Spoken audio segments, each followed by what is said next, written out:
Okay guys, I'm going to start a series on standard openings for the different tribes. We're going to start with Ellie, and this is what I call the Ellie lumber hut opening. And this opening is good mainly for 1v1s on a medium or a large map, or maybe even 3 or 4 player on a large map. So if you move your initial warrior to on top of a forest animal, they will push you to the left. So that helps you explore a little faster. Tribes like Yadak have roads, or Almaji starts with riders, but Ellie has what I call the Polytar push. And since we discovered our second village on turn 0 here, we are not going to make another unit turn 0. Because if we didn't discover that second village there, I would probably have woken this Polytar so I can explore up north quicker. But if we did that, it would cost us 2 stars and we would not get forestry on time. So here's turn 2. So all I'm going to do with this turn is move into my second village. And I'm going to move my Polytar as well.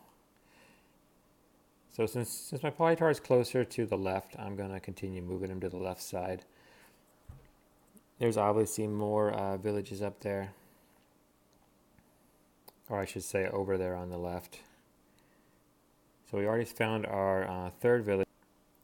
So it's now turn 2. We're on our second village and we have our third village in sight. So before you convert your second village, you have to make sure you get forestry. Otherwise, next turn the price will increase and you probably won't be able to get it for another couple turns. So now that we have forestry, we'll convert our second village. And let's go over something here real quick. So now that we have forestry, we also have the potential to build sanctuaries. So if we put a sanctuary in these 3 spots, we would instantly get an extra 3 stars per turn in each of our villages, which isn't bad. It isn't bad, but at the same time, it's not very good because your villages would remain level 1 villages, and you would not be any closer to Ellie's super unit, which is what really sets it apart from the other tribes. By that I'm talking about the dragons, of course. So yes, sanctuaries can stunt your growth. So this spawn is very, very forest heavy, which is great. Really your goal with Ellie is to start popping dragons by turn 10. And after that, you want to pop about 1 dragon per turn on average.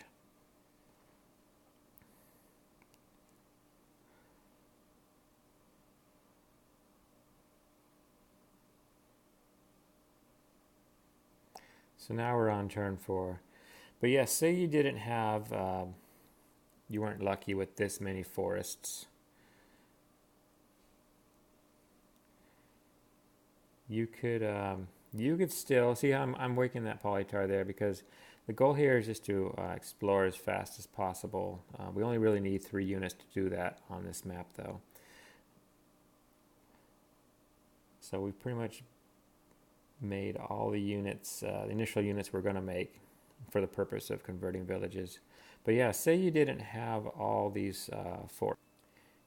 Even without all these forests, you could still look for, well, you could get organization and then you could look for crops, of course.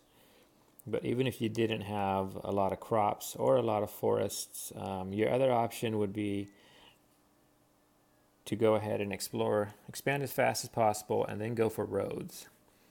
Because you're going to see by turn 10, we are going to have at least 5 villages to convert. And so those 5 villages will pop us 1 dragon egg in our capital. And then also we'll get a monument, a network monument, and we'll be able to pop another dragon egg around turn 10 in a second village.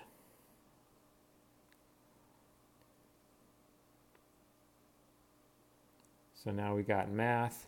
So yeah, if you don't have such an awesome spawn, don't worry, you'll still be able to get at least 2 dragons.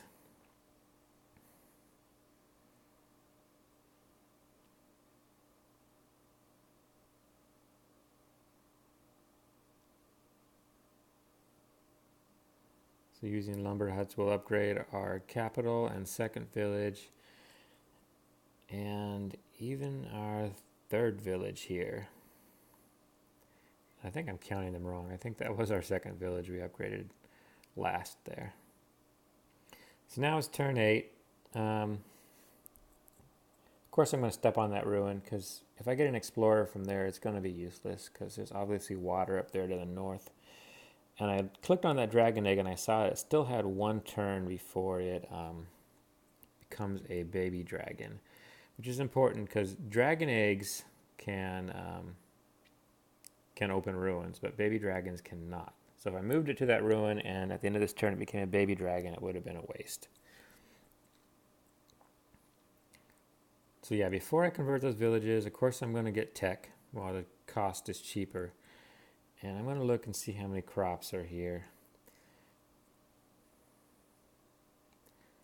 So to buy roads and crops would be 20 stars,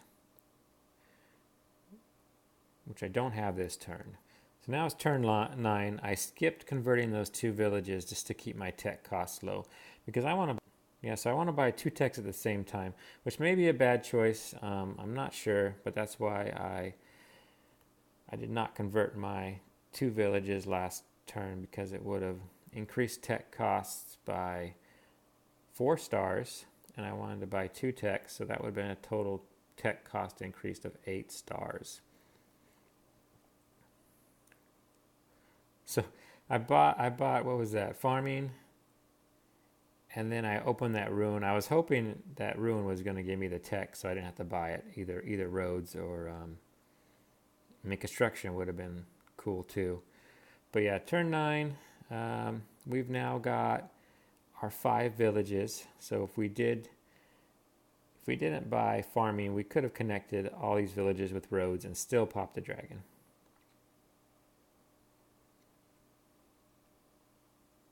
So I'm circling that because I'm trying to decide if I want to send the warrior over there to open that ruin or not. But obviously, based on that deep water tile I circled, that ruin is a water tile. So it'd be useless sending them in that direction anyway. So here we are, turn 10. This was our goal to get our first dragon egg on this turn. I know we found one in a ruin, but that doesn't count because you won't always find a dragon egg in a ruin. But you should always be able to get a dragon egg from a village by turn 10.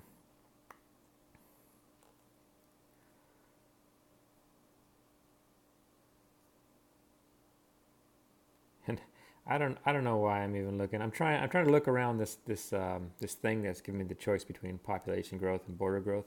I'm trying to look around it to see, is it worth it to get border growth? I don't even know why I'm looking, because the answer is no. Because all we want to do is pop dragon eggs. And the quickest way to do that is to get population growth.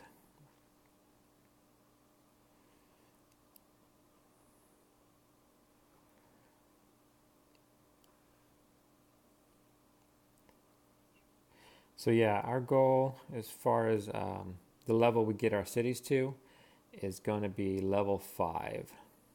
So now we have a level 5 city there, which of course pops a dragon egg. So our goal is every city on this map, we want to be a level 5 city. There's no reason to go beyond that. It's actually expensive to go beyond a level 5 city. Our capital might become a level 6 city, of course, because well, when you connect it with roads, it just eventually becomes a level 6 city. But any other city, level 5 is really the max we want.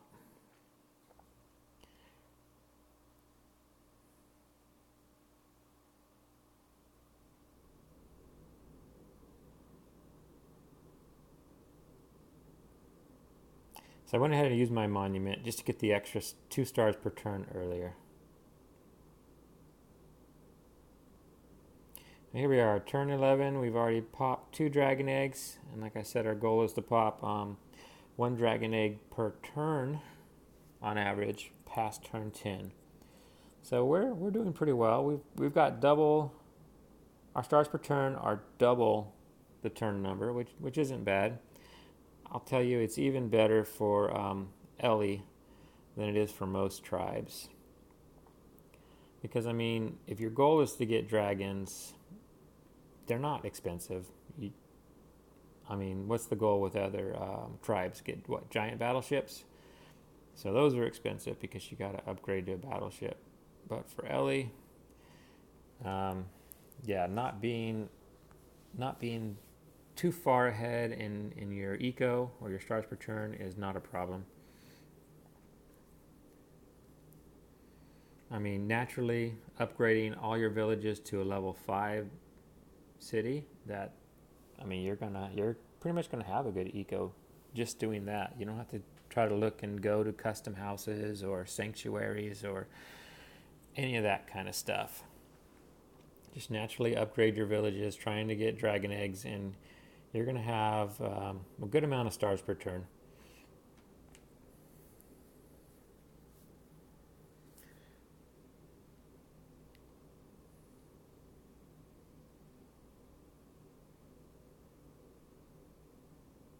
I don't think I go for another dragon egg on this turn. I think I just try to upgrade that village, and I don't really have enough stars to do anything else. So yeah, now we're on turn 12. We're at 32 stars per turn. Wait, how did I get to 30 stars per turn? Okay, I skipped some of the turn. Okay, let's go back. So now we're on turn 12 at the 27 stars per turn. We ended our last turn on. So yeah, the knee-jerk reaction would have been to go ahead and just take that village with my Polytar with the 11 health. But if I move my rider in there first, I can then, you know, move my rider farther north to get more vision.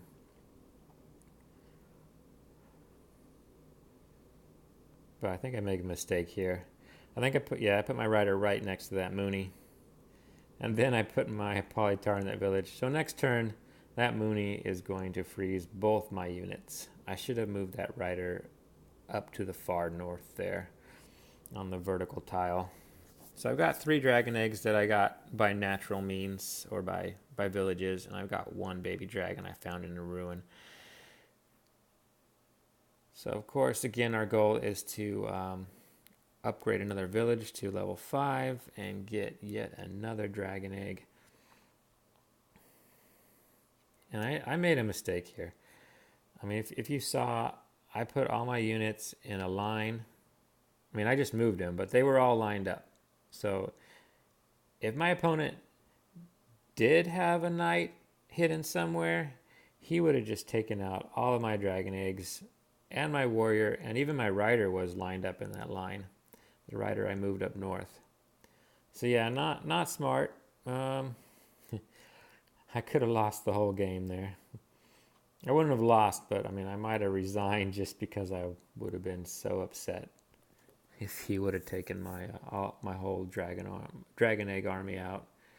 Well, dragon eggs aren't an army, of course, but you get the picture. So let's see, I pop another dragon egg. Let's see if I can get another one this turn. I think I might even get a second dragon egg this turn. It shouldn't be too hard. I've got quite a few stars left.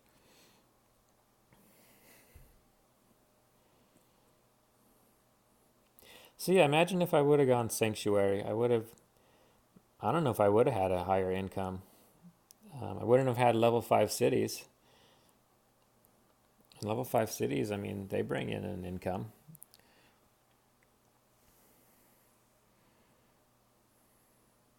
I wouldn't have had the dragon eggs. So yeah, I mean, maybe you could argue we'd do better with sanctuaries, but I don't see how that would have been possible. So So yeah, of course he froze my 2 units. So yeah, I had created a catapult last turn. I probably could have popped 2 dragon eggs last turn if I wouldn't have, bought this expensive catapult.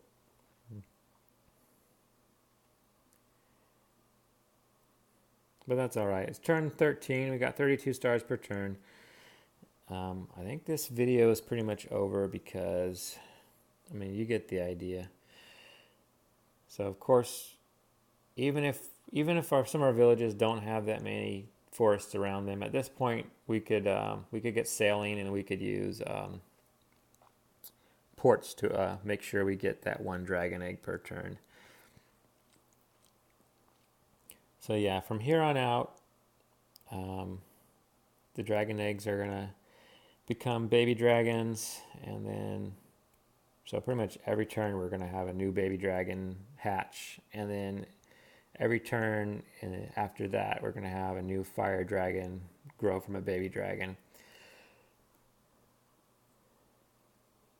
So that's yep, definitely gonna make another dragon here, because as soon as I make another road, I'm gonna have my monument I need, my network monument.